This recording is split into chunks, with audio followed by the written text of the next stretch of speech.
بسم الله الرحمن الرحيم اليوم أكملت لكم دينكم وأتممت عليكم نعمتي ورضيت لكم الإسلام دينا. Masyaallah muslimin dimuliakan Allah Subhanahu wa taala. Tema malam hari ini adalah mengenal wasiat-wasiat Rasul,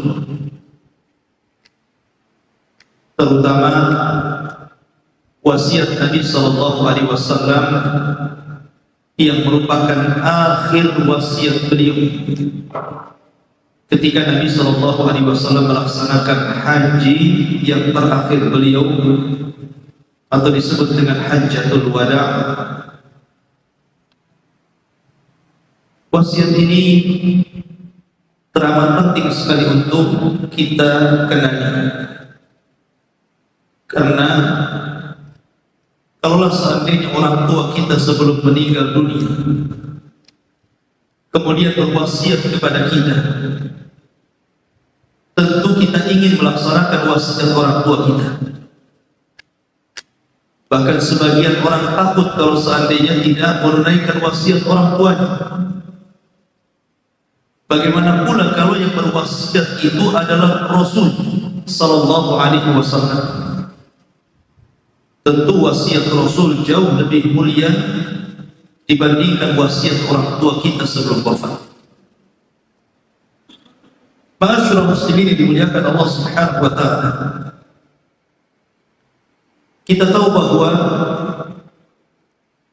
Nabi sallallahu alaihi wasallam melaksanakan haji wada', dan itu haji pertama dan terakhir beliau, tepat pada tahun ke-10 Hijriah, 3 bulan sebelum wafat beliau.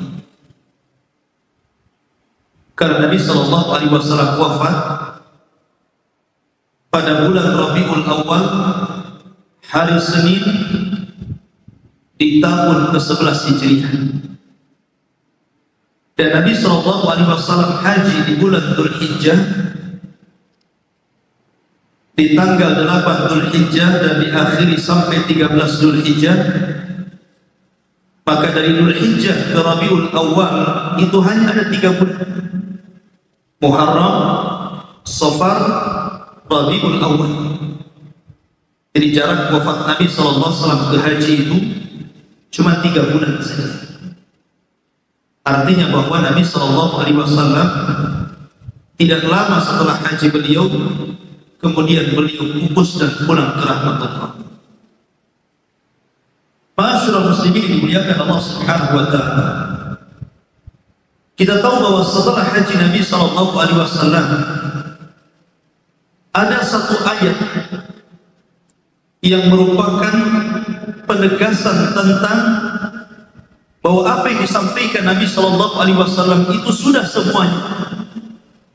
Maknanya Islam sudah sempurna. Di mana Allah Subhanahu wa taala berfirman, "Al-yauma akmaltu lakum dinakum wa atmamtu 'alaikum ni'mati wa raditu lakumul Islam dinan." Pada hari ini kata Allah Subhanahu wa taala, aku sempurnakan kepada kalian agama kalian. Aku sempurnakan nikmatku untuk kalian dan aku redha Islam sebagai agama kalian. Ketika turun ayat ini, tentu Umar bin Khattab radhiyallahu anhu senang, di mana Nabi sallallahu alaihi wasallam telah menyampaikan seluruh wasiat atau firman Allah Subhanahu wa taala kepada umatnya. Berbeda dengan Abu Bakar Siddiq radhiyallahu anhu. Justru ketika turun ayat ini Abu Bakar Siddiq radhiyallahu anhu menangis. Sehingga orang-orang bertanya kepada Abu Bakar, "Ya Abu Bakrin, wa ma yubkik?" Wahai Abu Bakar, kenapa Anda menangis? Kata Abu Bakar, sesungguhnya ayat ini adalah na'yun Nabi sallallahu alaihi wasallam, alamat akan berpisahnya Nabi sallallahu alaihi wasallam dengan kita. Maka ketika Nabi SAW kemudian pulang ke Madinah setelah melaksanakan haji wada, kemudian 9 hari sebelum wafat beliau turun surat atau ayat yang paling akhir dalam Al-Quran turun. Allah Subhanahu wa ta'ala berfirman, wattaqu yawman turja'una fihi ila Allah thumma tuwaffa kullu nafsin ma kasabat wa hum la yuzlamun. Dan hendaklah takut akan satu hari yang kalian akan dikembalikan kepada Allah. Kalian akan diwafatkan, di mana setiap jiwa akan diwafatkan berdasarkan apa yang mereka lakukan di dunia, dan mereka sekali-kali tidak akan dizalimi Allah Subhanahu wa ta'ala. Ayat yang terakhir turun ini turun 9 hari sebelum wafat Nabi SAW. Kemudian 5 hari sebelum wafat Nabi SAW, Nabi sempat mengingatkan tauhid. Dari sini kata para ulama, tauhid itu awal kewajiban seorang muslim dan akhir kewajiban seorang muslim. Orang kalau awal saja tauhid tetapi akhir tidak bertauhid, maka dia dikatakan su'ul khatimah. Tapi kalau orang itu awalnya tidak bertauhid tetapi akhirnya bertauhid, maka dia akan meninggal dalam posisi husnul khatimah. Karena Nabi SAW bersabda, siapa yang di akhir ucapannya la ilaha illallah ikhlas dalam hatinya, maka dia masuk surga. Maka 5 hari sebelum wafat Rasul mengingatkan tentang urusan tauhid. Ketika itu Nabi SAW berada di pembaringan karena sakit yang kemudian terus memarah akibat daripada racun yang dimakan Nabi SAW dalam perang Khaybar. Makanan yang diberikan oleh Zainab bintul Harith, seorang wanita Yahudi, yang dicampurkan dengan daging kambing. Kemudian Nabi SAW sempat memakan sedikit. 4 tahun racun ini tidak berpengaruh. Tapi setelah kemudian di akhir hayat beliau racun ini berpengaruh sehingga Rasul jatuh sakit. Lah sakit Nabi SAW ini semakin memarah, sehingga dalam pembaringan Nabi SAW Rasul mengatakan, la'natullah 'alal yahud wan nasara alladzina ittakhadhu qubur anbiya'ihim masajid. Laknat Allah kepada orang-orang Yahudi, kepada orang-orang Nasrani yang menjadikan kuburan-kuburan nabi-nabi mereka dijadikan tempat sujud. Nabi SAW ingatkan umat ini dari kesyirikan. Kemudian ikhwafid dimuliakan Allah Subhanahu wa ta'ala, setelah kemudian Nabi SAW agak sedikit sehat badannya, maka Nabi SAW kemudian berziarah untuk melihat kuburan syuhada Uhud. Di mana? Di kuburan Baqi. Kuburan Baqi itu dekat dengan Masjid Nabawi, hanya jalan kaki saja. Dan Nabi SAW rumahnya di samping masjid. Kemudian Nabi SAW masuk ke dalam kuburan. Kemudian Rasul mengucapkan salam, assalamu alaikum ya ahla Uhud, nas'alullah wa lakumul afiyah. Kata Nabi SAW, keselamatan bagi kalian wahai syuhada Uhud. Kami meminta kepada Allah agar Allah Subhanahu wa ta'ala memaafkan kalian.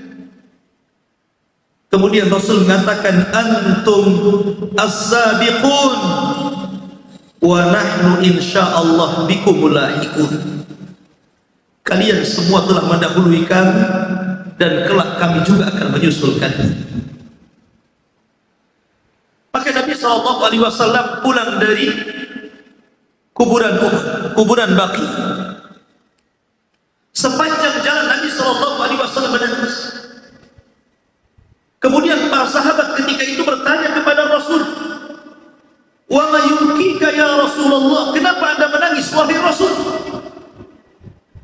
Setelah dia melihat kuburan syuhada Uhud, dia menangis. Dan sepanjang jalan pulang ke rumahnya dia menangis. Sehingga para sahabat bertanya, kenapa Anda menangis wahai Rasul? Kemudian kata Nabi SAW, ishtaqtu ila ikhwan. Aku rindu berjumpa dengan saudara-saudara. Sahabat heran ketika itu dan mengatakan, ya Rasulullah, awalasna ikhwanuka ya Rasulullah. Rasul, bukankah kami saudara-saudara? Maka Rasul mengatakan, kalian bukan saudara-saudaraku, tapi kalian ashabi, sahabat-sahabat. Lalu siapa saudara-saudaramu wahai Rasul?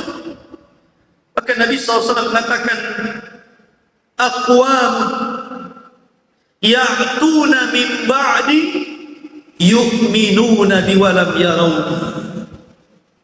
Sebuah kaum yang mereka akan datang sepeninggal mereka beriman kepadaku padahal mereka tidak pernah melihat. Ma'asyiral muslimin rahimani wa rahimakumullah. Maka kemudian 3 hari sebelum wafat Nabi SAW, semakin memarah sakit Nabi SAW. Ketika itu Nabi SAW berada di rumah salah satu istrinya Maimunah. Kemudian Nabi SAW memerintahkan kepada Maimunah, ajmi'u zaujat Maimunah, kumpulkan seluruh istri-istri. Maka datanglah istri-istri Nabi SAW semuanya di rumah Maimunah. Kemudian kata Nabi SAW, ata'dzanunani an abqa fi baiti Aisyah. Maukah kalian izinkan aku untuk berada di rumah Aisyah?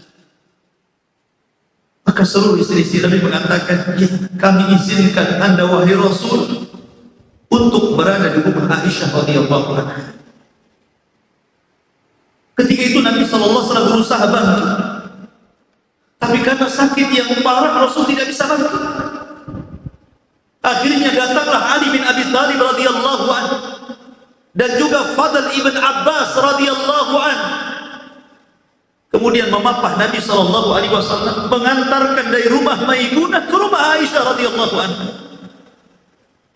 Sesampainya di rumah Aisyah radhiyallahu anha, sepanjang jalan para sahabat melihat Rasul dalam kondisi seperti itu. Belum pernah para sahabat melihat, belum pernah seumur hidup para sahabat melihat Rasul dalam kondisi susah, tertatih-tatih dibawa oleh Ali dan Fadl ibn Abbas. Sehingga ketika melihat kondisi Nabi SAW seperti itu, seluruh para sahabat akhirnya datang dari mana-mana berkumpul di masjid Nabi. Mereka ketakutan, sebagian mereka menangis. Akhirnya kemudian suara mereka sampai kepada suara rumah Aisyah radhiyallahu anha, karena kita tahu bahwa masjid Nabi SAW dengan rumah Aisyah itu berdekatan, sehingga suaranya sampai ke rumah Aisyah radhiyallahu anha. Maka Nabi SAW kemudian meminta kepada Aisyah radhiyallahu anha untuk mendatangi para sahabat. Akhirnya ketika Nabi pingsan, kemudian berusaha disadarkan. Setelah sadar, maka Nabi SAW kemudian menemui para sahabat Rasul. Naiklah di atas itu. Dengan lemahnya Nabi SAW ketika itu, kata Nabi SAW, ayyuhan nas, ka'annakum takhafuna alayya. Wahai manusia, kelihatannya kalian takut kepadaku. Ada apa dengan kalian? Maka sahabat mengatakan, na'am ya Rasulullah, wahai Rasulullah, tentu kami khawatir dengan kalian. Maka Rasul mengatakan, ayyuhan nas, mau'idukum ma'i laysa fid dunya, mau'idukum ma'i inda al-hawdi, wallahi ka'anni la anzura ila khawdi fi maqami hadhi.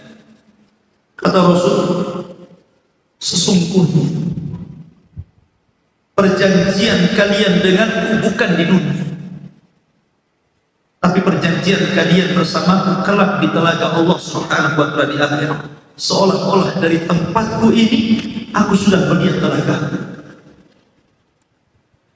Kemudian dia mengatakan, ayyuhan nas, mal faqru akhsha alaikum, wahai manusia, aku tidak takut kalian tertimpa kefakiran.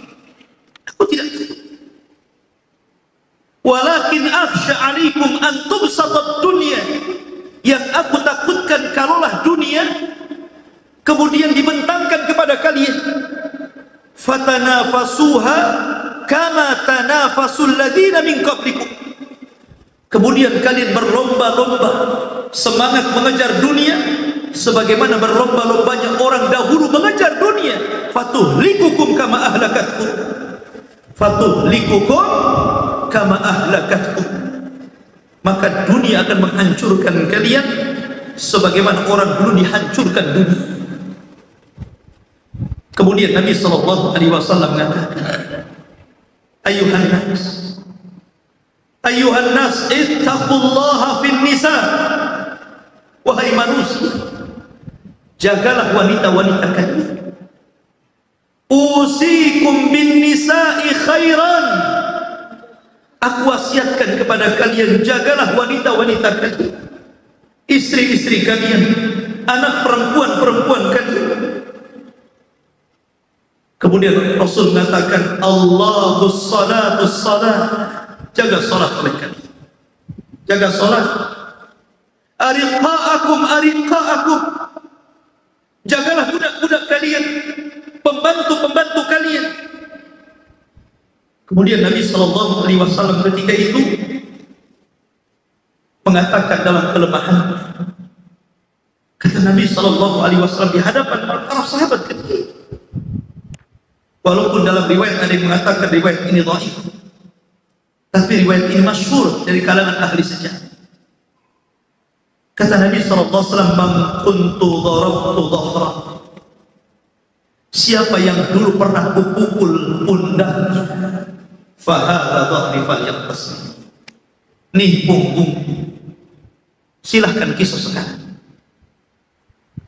Wa man kuntu akhadtu malan, fa hadza mali falyakhudh minhu. Siapa yang dulu pernah kudzalimi, ku ambil hartanya. Nih hartaku, ambil sekarang. Wa man kuntu syatamtu 'irdan, fa hadza 'irdi falyaqtas minni. Siapa yang dulu pernah ku caci, ku maki, nih kehormatanku, caci sekarang. Subhanallah. Nabi sallallahu alaihi wasallam tidak hendak meninggal dunia dalam kondisi memiliki hutang kepada siapapun dari manusia. Maka Nabi sallallahu alaihi wasallam ketika itu mengatakan, ayyuhan nas, inna abdallah khairallahu baina dunya wa baina ma indallah. Sesungguhnya Allah Subhanahu wa taala telah memilihkan kepada hamba-Nya antara hidup di dunia dengan diberikan berbagai macam kenikmatan dan kembali ke hadapan Allah Subhanahu wa taala, maka hamba ini memilih apa yang ada di sisi Allah Subhanahu wa taala. Ketika itu para sahabat tidak ada yang paham dengan ucapan ini. Tetapi tiba-tiba Abu Bakar Siddiq radhiyallahu anhu kemudian menangis dan mengatakan, wallahi ya Rasulullah, fadainaka bi abaina wa ummahatina wa azwajina wa amwalina wa auladina ya Rasulullah. Rasul, biarlah kami tebus dirimu dengan bapak-bapak kami, ibu-ibu kami, istri-istri kami, harta-harta kami, anak-anak kami, wahai Rasul. Biar kami tebus, wahai Rasul. Abu Bakar paham ucapan ini, karena Abu Bakar paling paham bahwa itu ucapan terakhir perpisahan Nabi SAW dengan para sahabatnya, sehingga para sahabat marah kepada Abu Bakar yang menyela-nyela ucapan Rasul dengan mengatakan, kau putus ucapan Rasul wahai Abu Bakar, biarkan dia berkhutbah. Tapi Nabi SAW kemudian memarahi orang-orang yang mencela Abu Bakar dan mengatakan, ayuhan nas, sesungguhnya Abu Bakar adalah orang yang terbaik, telah Sangatlah banyak kebaikan yang dia berikan ke dalam Islam, dan aku tidak bisa memberikan apapun kecuali Allah Subhanahu wa ta'ala yang kelak akan membalas. Semua pintu tertutup kecuali pintu Abu Bakar Siddiq radhiyallahu anhu. Ketika itu maka Nabi SAW turun dari mimbar mengarah ke rumah. Kemudian di berbaring, maka Nabi SAW ketika itu kedatangan Abdurrahman bin Abi Bakar sedang membawa siwak. Nabi SAW lemas badan, tidak sanggup untuk mengangkat badan. Dia hanya memandang Abdurrahman sedang bersiwak. Tapi Aisyah radhiyallahu anha paham. Kemudian seolah-olah Nabi hendak bersiwak, dia ambilkan siwak Abdurrahman, kemudian meletakkan di mulut Rasul. Tapi Rasul tidak sanggup menggoyangkan lidahnya. Maka Aisyah radhiyallahu anha ambil kemudian siwak itu dan berusaha melembutkan dengan bibirnya.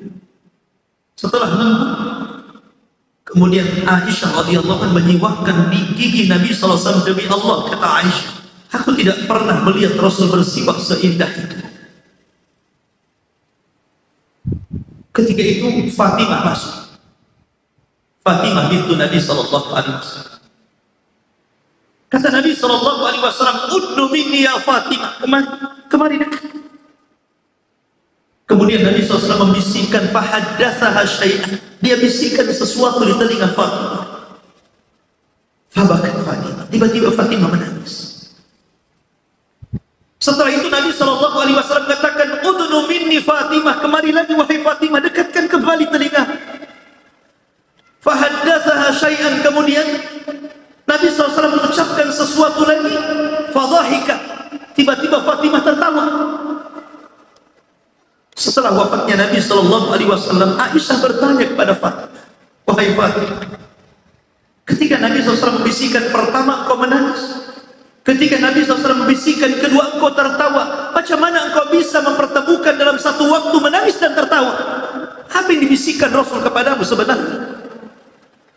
Maka Fatimah mengatakan, "Wahai Aisyah, pada bisikan pertama Nabi SAW berpamitan kepada aku bahwa dia akan meninggal malam itu. Maka aku pun menangis. Kemudian Nabi SAW membisikkan kembali kedua kalinya. Dan Rasul mengatakan, "Wahai Fatimah, anti sayyidatun nisa'i fil jannah."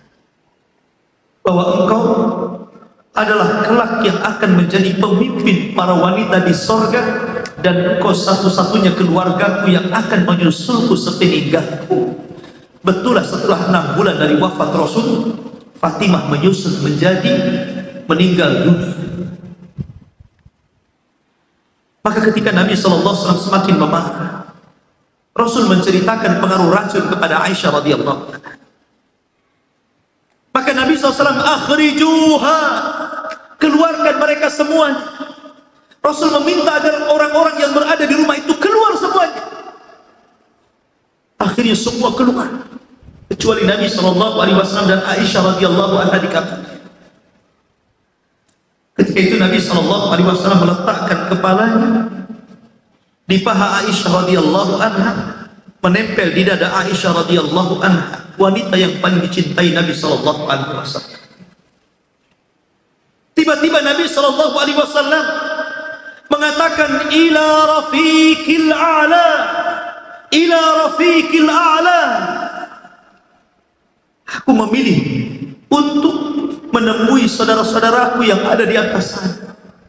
Kata Aisyah radhiyallahu anha, "Fa'araftu annahu khayyara baina dunya wa baina ma 'indallah." Ketika itu aku paham Nabi SAW sedang diberikan pilihan. Apakah dia mau hidup di dunia seterusnya, ataukah dia ingin kembali ke hadapan Allah Subhanahu wa ta'ala, dan dia memilih ila rafiqil a'la. Datanglah malaikat Jibril pada Ramadan terakhir. Nabi SAW mendatangi Rasul 2 kali. Padahal setiap Ramadan Jibril itu mendatangi 1 kali saja, tapi Ramadan yang terakhir Jibril sampai 2 kali, sehingga Rasul heran. Maka di detik-detik wafat Nabi sallallahu alaihi wasallam, Jibril membawa malakul maut. Dan tidak ada malaikat yang dibawa Jibril, maksudnya malakul maut, yang meminta izin kepada orang yang akan dicabutnya kecuali kepada Nabi sallallahu alaihi wasallam. Biasanya malakul maut kalau hendak mencabut nyawa seseorang tanpa harus ada izin dari orang yang akan dicabutnya, kecuali Nabi sallallahu alaihi wasallam. Kata Jibril, "Ya Rasulullah, yasta'dinuka malakul maut." Rasul, malaikat maut sudah berada di pintu dan meminta izin untuk datang kepadamu. Maka kata Nabi sallallahu alaihi wasallam, "Aku izinkan dia masuk." Masuklah malakul maut. Kemudian berdiri di samping Nabi sallallahu alaihi wasallam. Ketika itu malakul maut mengatakan, "Assalamu alayka ya Rasulullah." Keselamatan bagi engkau hai Rasul. Allah telah memilih kepadamu untuk tetap hidup ataukah kembali ke rahmatullah alaihi, ke rahmatullah, ke tempat yang paling indah di surga. Tapi Nabi SAW mengatakan, "Ila rafiqil a'la, la ilaha illallah, wa innal mauta lasakarat." Saya memilih kehadapan Allah. Tidak ada sesembahan yang berhak disembah kecuali Allah. Sesungguhnya kematian itu ada rasa sakit.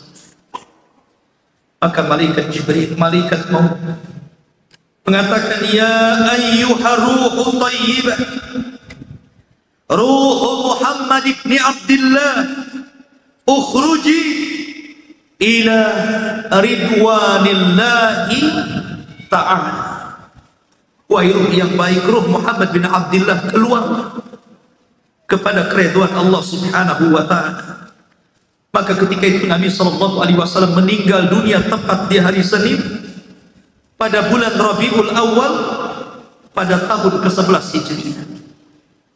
Nabi SAW wafat di hari Senin dan dikebumikan di hari Rabu. 3 hari jasad Nabi SAW berada di atas bumi. Aisyah radhiyallahu anha memandang Rasul. Ketika itu Aisyah radhiyallahu anha tahu bahwa Nabi SAW meninggal. Dia hanya menangis dan mengatakan, "Muhammadun ma." Muhammad SAW sudah meninggal dunia. Maka diletakkanlah kepala Nabi SAW.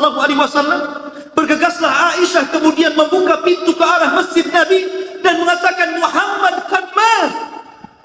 Muhammad sudah meninggal dunia. Maka seluruh manusia tiba-tiba serentak menangis dengan gemuruh tangisan yang hebat, yang luar biasa. Seluruh penduduk Madinah menangis.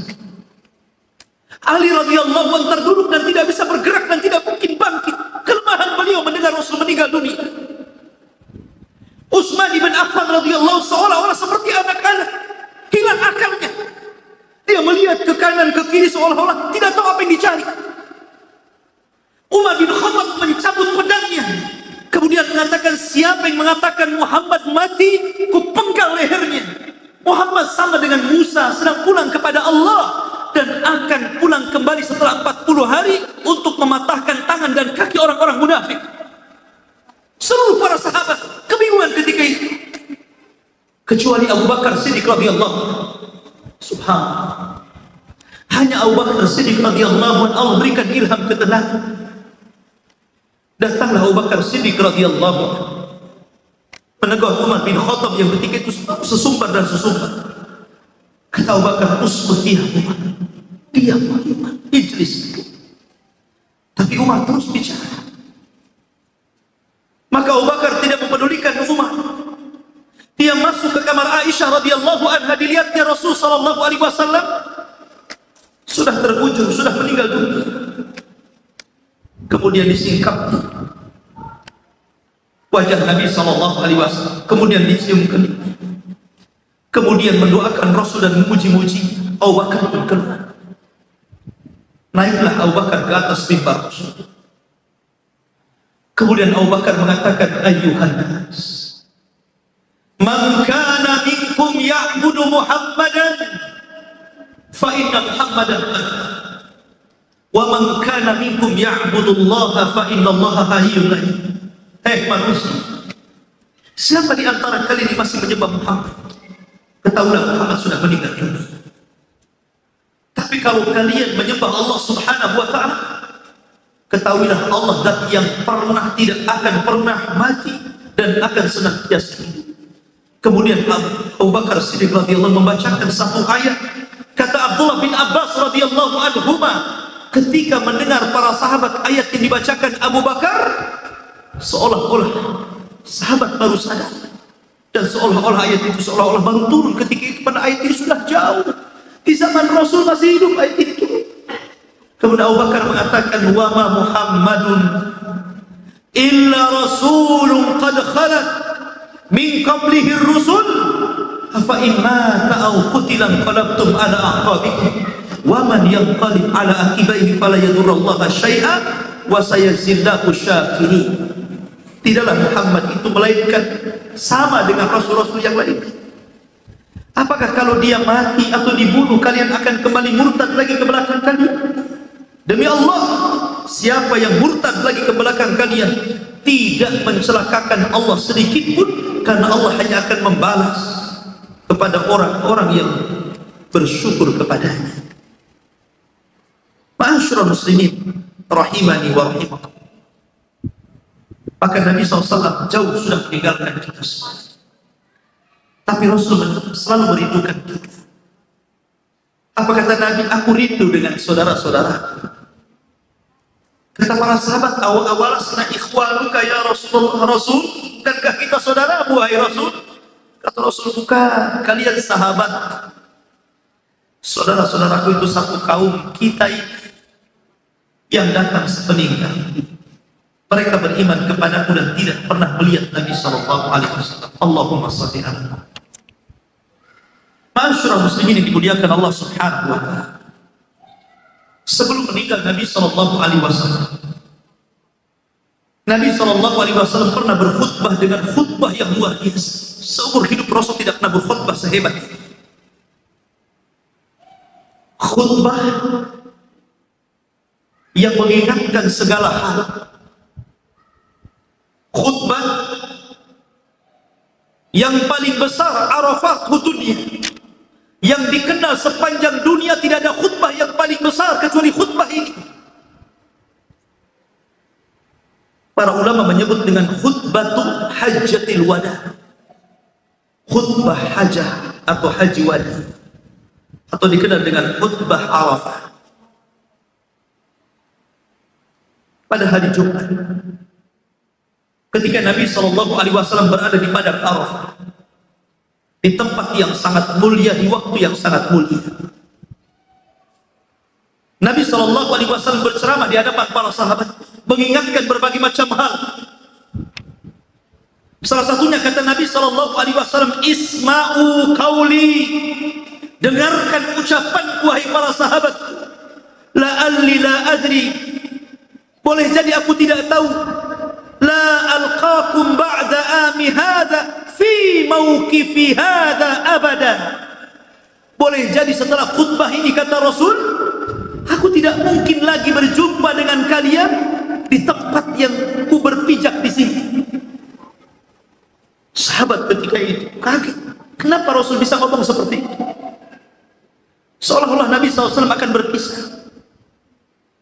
Tapi Nabi SAW sudah merasakan dalam hatinya bahwa dia akan memisahkan atau akan berpisah dengan para sahabatnya, terutama setelah turunnya ayat idza jaa nasrullahi wal fath wa ra'aitan nas yadkhuluna fi dinillahi afwaja fasabbih bihamdi rabbika wastaghfir innahu kana tawwaba. Setelah manusia berbondong-bondong masuk Islam pada Fathu Mekah, Rasul sudah merasakan dalam hati bahwa dia akan berpisah dengan para sahabat. Makanya Rasul mengatakan, boleh jadi setelah aku khutbah pada Arafah ini, aku tidak mungkin berjumpa lagi dengan kalian. Dan betul, 3 bulan setelahnya Nabi SAW meninggal dunia. Kata Nabi SAW, ayyuhan nas, inna dima'akum wa amwalakum wa a'radakum haramun ka hurmati yaumikum hadha fi syahrikum hadha fi baladikum hadha. Kata Rasul, wahai manusia, sesungguhnya darah kalian, harta kalian, kehormatan kalian terjaga dalam Islam seperti terjaganya hari ini, hari Jumat, hari Arafah, seperti terjaganya bulan ini, bulan Dzulhijjah, Asyhurul Hurum, dan seperti terjaganya tempat ini, Mekah Al-Mukarramah. Subhanallah. Nabi mengingatkan sesuatu yang sangat penting dalam hidup manusia, kehormatan seorang muslim. Bahwa kehormatan seorang muslim di dunia ini sama seperti Ka'bah, sama seperti padang Arafah, sama seperti bulan Dzulhijjah. Tidak boleh Anda menumpahkan darah sesuka Anda kepada muslim yang lain, mengambil harta seorang muslim dengan seenaknya, mencaci maki kehormatannya, karena darah, harta, kehormatan terjaga dalam Islam seperti terjaga hari Arafah, terjaga bulan Dzulhijjah, dan terjaganya Mekah Al-Mukarramah. Ingat Nabi SAW dalam hadis Abdullah bin Amr radhiyallahu anhu, suatu ketika tawaf di Ka'bah, kemudian Nabi SAW memandang Ka'bah dan mengatakan, wallahi ma atyabuki wa atyabu rihiki wa ma a'dhamuki wa a'dhamu rihiki inna hurmatal mu'min inda Allah la a'dhamu hurmatan minki damuhu wa malu. Apa kata Nabi SAW di hadapan Ka'bah? Demi Allah, kata Rasul, alangkah indahnya dirimu dan alangkah indahnya bau. Alangkah mulianya dirimu, hai Ka'bah, dan alangkah mulianya bau. Akan tetapi kehormatan seorang mukmin di sisi Allah jauh lebih mulia, jauh lebih suci, jauh lebih indah dibandingkan kehormatan dirimu, hai Ka'bah, darahnya dan juga hartanya. Lihat bagaimana Nabi SAW mengatakan bahwa darah seorang muslim itu terjaga. Makanya Nabi mengatakan, lau anna ahlas samawat wa ahlal aradin, kalaulah seluruh penduduk langit dan bumi ishtaraku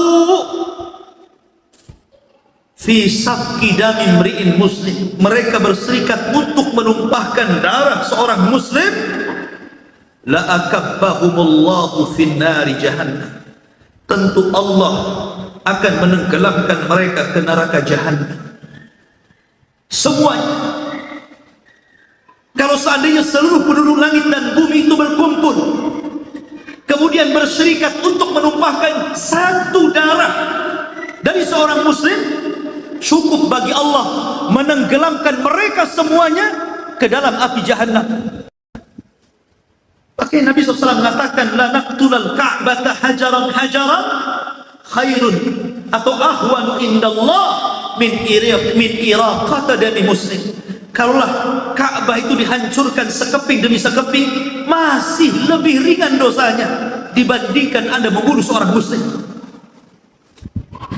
Apapun alasannya, membunuh seorang muslim dalam Islam itu tercela, kecuali karena ada hak yang dibenarkan dalam Islam, seperti qisas, atau dia melakukan pelanggaran yang memang tegak baginya hukum bunuh. Tapi kalau seandainya bukan sebuah pelanggaran yang syar'i, tiba-tiba kemudian jiwa seorang muslim dilayangkan, apapun alasannya, tetap perbuatan Anda masuk pada firman Allah Subhanahu wa taala, wa man qatala nafsan faka'annama qatala nafsa jami'an. Siapa yang membunuh satu jiwa, seolah-olah Anda membunuh seluruh jiwa. muncul orang-orang yang membunuh kaum muslimin dengan atas nama jihad,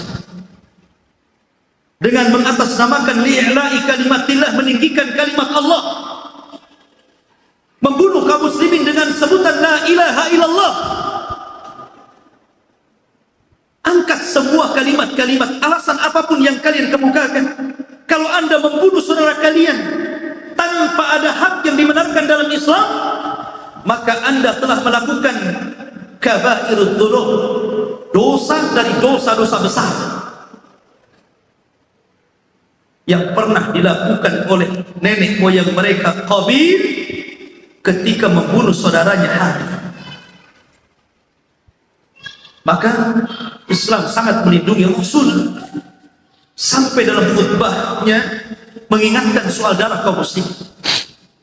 Tapi di zaman sekarang subhanallah, betul kata Nabi, di antara tanda-tanda hari kiamat kasratul haraj, banyaknya pembunuhan, sehingga orang yang membunuh bingung kenapa dia bisa membunuh. Orang yang dibunuh tambah bingung kenapa dia bisa dibunuh. Bahkan bayi-bayi yang tidak bersalah dibunuh oleh orang tuanya, sementara Allah mengatakan wal mau'udatu su'ila bi ayyi dzambin qutilah. Dan bayi-bayi yang dibunuh tanpa ada hak yang dibenarkan itu pada hari kiamat akan datang kepada Allah, kemudian mengatakan, atas dasar apa kau bunuh diriku? Subhanallah. Hari ini banyak orang yang membunuh saudaranya. Bahkan ada anak yang tega membunuh orang tuanya, na'udzubillah. Orang tua membunuh anak. Apa alasannya? Apa yang anda akan katakan di hadapan Allah? Belum lagi hari ini kita lihat di negeri-negeri kaum muslimin, perang saudara. Lihat di Yaman, lihat di Suriah, dan di negara-negara Timur Tengah sana. Nyawa seolah-olah tidak ada harganya bagi manusia. Mereka suka-suka mencabut nyawa begitu saja. Padahal jiwa satu muslim ataupun manusia sekalipun sangat dihargai. Makanya mengingatkan soal darah pada khutbah ini, karena memang urusan darah ini sangat penting dalam Islam untuk dijaga. Jangan lagi urusan darah, membunuh binatang saja kita bisa masuk neraka. Kata Nabi SAW, udzibatum ra'atu finnar fi hirratin habasatha. Ada seorang wanita masuk neraka gara-gara menyiksa seekor kucing dan membunuhnya. Ini yang pertama.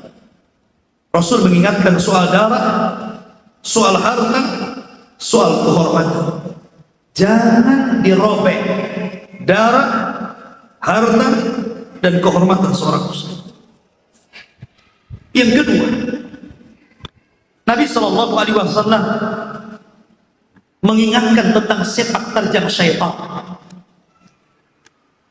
Kata Nabi SAW, ayyuhan nas, inna syaitan qad ya'isa an yu'bad fi jaziratil Arab. Manusia, ingatlah, setan itu boleh jadi putus asa untuk disembah lagi di tanah Arab atau di tanah-tanah lain. Mungkin setan susah untuk disembah oleh manusia, tapi setan punya jurus lain yang sangat jitu. Dan kata Nabi SAW, hati-hati dengan jurus setan ini. Apa kata Nabi SAW? Walakin radiyah, tapi setan sangat redha. Mimma tahkiruna min a'malikum fahdharu.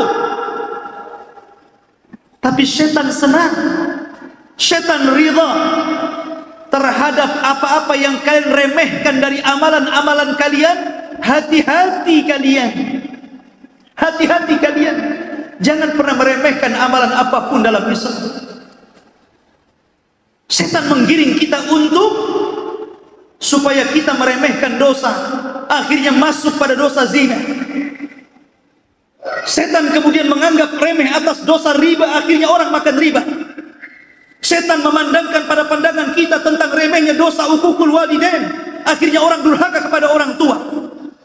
Setan kemudian memberikan pandangan tentang remehnya pahala salat, akhirnya orang meninggalkan salat. Dan begitu seterusnya.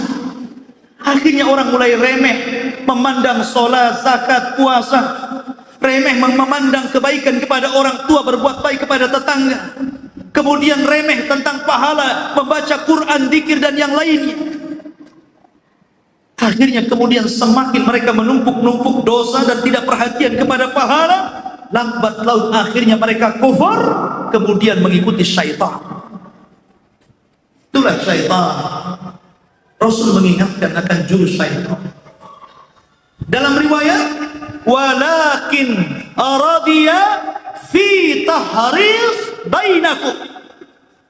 Tapi syaitan ridho dengan cara mengadu domba di antara kalian, membuat perpecahan di antara kalian, membuat permusuhan di antara kalian, saling menyesatkan di antara kalian, saling mengkafir-kafirkan di antara kalian, saling memasuk-masukkan ke neraka di antara kalian. Setan ridho. Dan itu sebuah kenyataan. Kita lihat pada hari ini munculnya kelompok-kelompok sempalan dalam Islam. Mudah mengkafir-kafirkan saudaranya, mudah menyesat-nyesatkan saudaranya, mudah membid'ah-bid'ahkan saudaranya, mudah menyesat-nyesatkan yang lainnya, seolah-olah dia paling ahli sorga, yang lain ahli neraka. Banyak. Itu jurus syaitan. Pakai Nabi SAW mengingatkan tentang sepak terjang syaitan dalam khutbah yang luar biasa. Kemudian Nabi SAW mengingatkan juga tentang pentingnya kembali kepada Al-Quran dan Sunnah.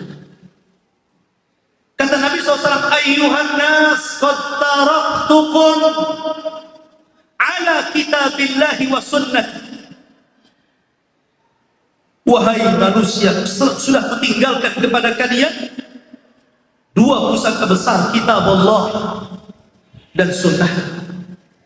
Kata Nabi SAW, taraktu fikum amraini lan tadillu ma tamassaktum bihima kitaballahi wa sunnati. Aku tinggalkan kepada kalian dua pusaka. Kalau kalian mau berpegang dengan keduanya, yakinlah kalian tidak mungkin tersesat selama-lamanya. Al-Quran dan sunnahku, kata Rasul. Ikhwan, ketika Allah turunkan Adam, Iblis dan Hawa dari surga ke dunia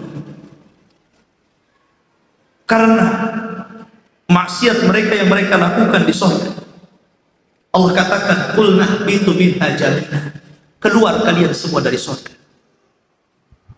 Wahai Adam, wahai Hawa, wahai Iblis, keluar kalian semua dari surga. Maka mereka kemudian diturunkan ke bumi menjadi musuh abadi. Tapi Allah mengatakan, fa imma ya'tiyannakum minni hudan faman tabi'a hudaya fala khaufun 'alaihim wala hum yahzanun. Kelak wahai Adam, wahai Hawa, wahai Iblis, aku akan turunkan petunjuk. Siapa yang mengikuti petunjukku, maka dia tidak mungkin akan merasakan takut dan tidak mungkin akan bersedih hati. Dalam ayat yang lain, faman tabi'a hudaya fala yadhillu wa la yashqa. Siapa yang mengikuti petunjukku, dia tidak mungkin sesat dan tidak mungkin celaka. Apa makna petunjuk yang diturunkan Allah? Kata para ulama tafsir, yang dimaksud petunjuk di situ adalah para rasul dan kitab-kitab yang dibawa mereka. Ketika Allah Subhanahu wa taala mengutus Nabi Musa dan kitab yang dibawanya Taurat, maka itulah petunjuk yang Allah turunkan kepada manusia. Siapa yang mengikuti Musa dan Taurat yang dibawanya, fala yadhillu wa la yashqa, tidak mungkin celaka dan tidak mungkin sesat. Setelah Musa dan Taurat kemudian meninggalkan kita, Allah utus Nabi Daud dan Zabur.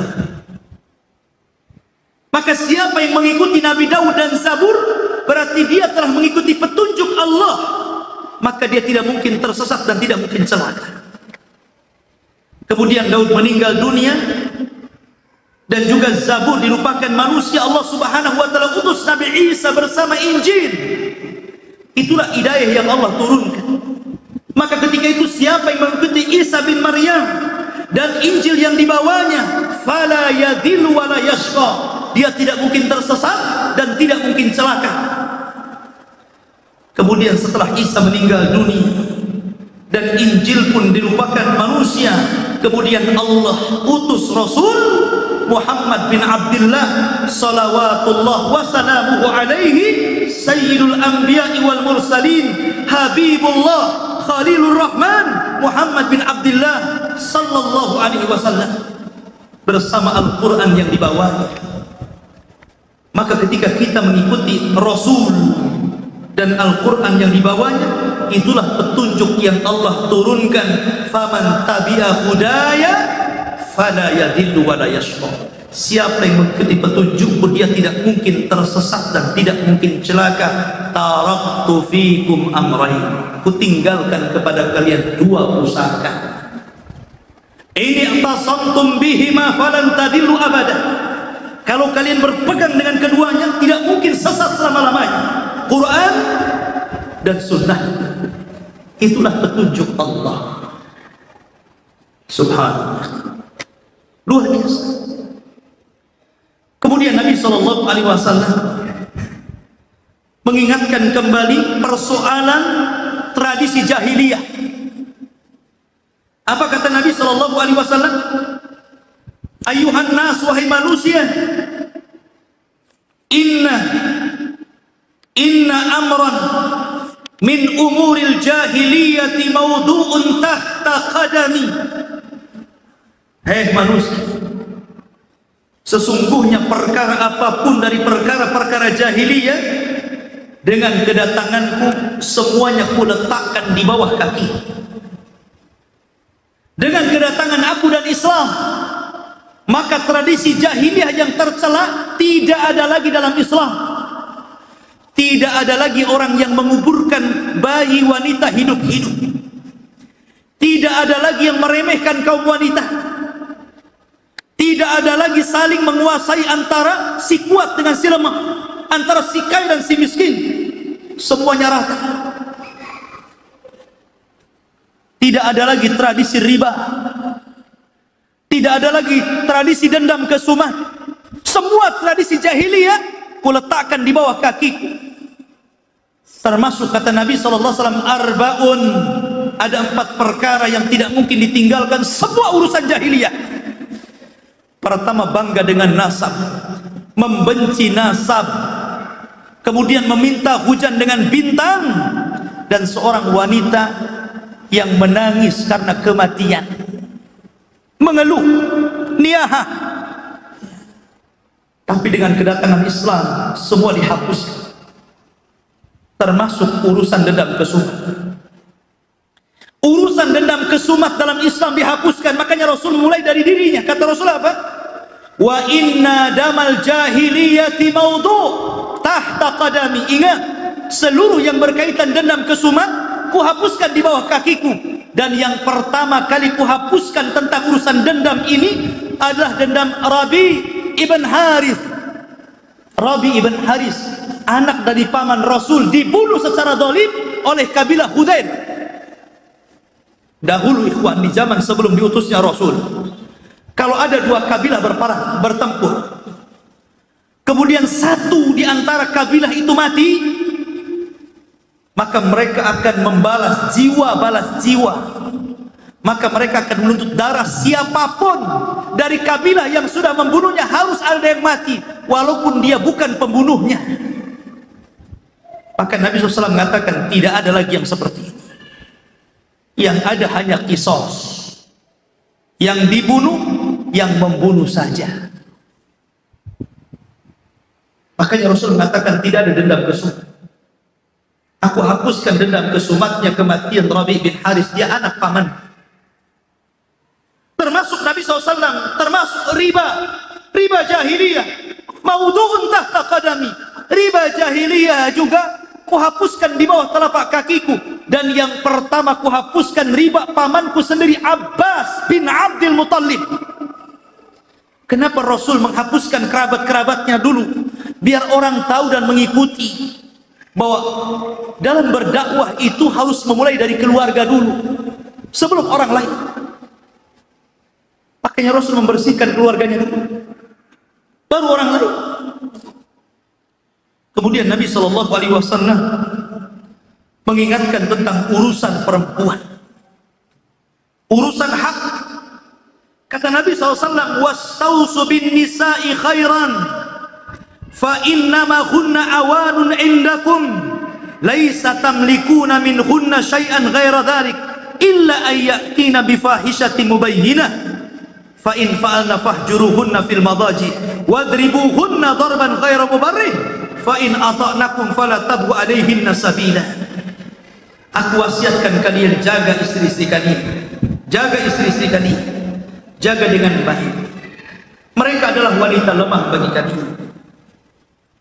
Makanya Allah mengatakan hunna libasul lakum wa antum libasul lakum. Kalian ini baju bagi mereka, mereka juga baju untuk kita. Kalian menikahi istri-istri kalian, kalian bukan mengambil di jalan-jalan. Anda mengambil istri kalian bukan mengambil di tempat-tempat kotor. Tapi kita melamar kepada orang tuanya. Orang tuanya sudah membesarkan anak itu sejak kecil, disekolahkan, diberikan pendidikan akhlak dan adab, dikuliahkan sampai dia dewasa, diberikan tempat yang layak, diberikan makanan yang layak, diberikan perlakuan yang layak. Tiba-tiba antum datang ke bapaknya dan mengatakan, saya lamar anak bapak. Kemudian setelah anda lamar dan anda nikahi dengan kalimatullah, dengan akad yang syar'i, tiba-tiba anda kemudian memasukkan dia ke tempat yang tidak layak, ke kasur yang tidak layak, diberikan makanan yang tidak layak, diberikan pendidikan yang tidak layak, ke tempat yang tidak layak. Adilkah seperti itu? Tidak. Maka Islam sangat menghargai hak di sini. Sebagaimana dia mendapatkan kebaikan di tengah-tengah keluarganya, kalau anda mengambilnya, berikan juga kebaikan kepadanya. Fastausu bin nisa'i khairan. Lihat indahnya Islam. Ini wasiat luar biasa ini. Bukan wasiat main-main. Makanya kemudian Nabi SAW mengingatkan kepada kita semuanya, kecuali kalau istri kalian itu memang mereka mendatangkan akhlak yang buruk, melakukan penyelewengan dalam keluarga, baru kemudian kita angkat bicara. Kata Nabi SAW, nasihati dia. Kalau tidak bisa, pisahkan ranjang dengan dia. Kalau tidak bisa, pukul dia dengan pukulan yang tidak berbekas. Kalau juga tidak bisa, ceraikan dia baik-baik sebagaimana anda mengambilnya dengan cara yang baik. Bagaimana Islam menghargai seorang wanita. Dan tidak mungkin dalam khutbah yang singkat, khutbah yang sangat besar, yang tidak mungkin Rasul mengambil tema kecuali tema-tema khusus, karena tidak mungkin disampaikan dalam waktu yang singkat. Sementara itu khutbah terakhir, khutbah yang paling istimewa, ketika Rasul memasukkan urusan perempuan dalam khutbahnya, menunjukkan di perkara penting yang disampaikan Nabi SAW. Subhanallah. Dan banyak khutbah-khutbah atau materi-materi khutbah yang disampaikan dalam khutbah ini. Dan yang terakhir, karena waktu sudah jam 9, Nabi mengingatkan tentang persaudaraan dan persatuan. Apa kata Rasul? Ayuhan nas, inna rabbakum wahid. Tuhan kalian itu satu. Wa inna abakum wahid. Bapak kalian juga satu. Kalian dari Adam, kullukum min Adam wa Adamun min turab, la fadla bainal Arabi wal A'jam, walal A'jam alal Arab, walal Aswad alal Ahmar, walal Ahmar alal Aswad, illa bitaqwallah.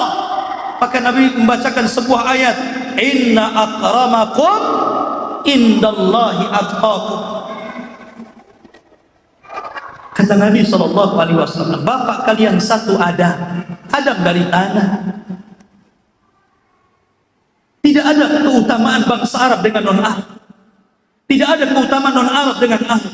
Tidak ada keistimewaan orang yang berkulit hitam dengan berkulit merah. Tidak pula orang yang berkulit merah dengan berkulit hitam. Tidak ada keutamaan kecuali takwa yang membedakan, kata Rasul. Kemudian Rasul membacakan ayat, sesungguhnya orang yang paling mulia di antara kalian adalah orang yang paling takwa. Ketika Fathu Mekah,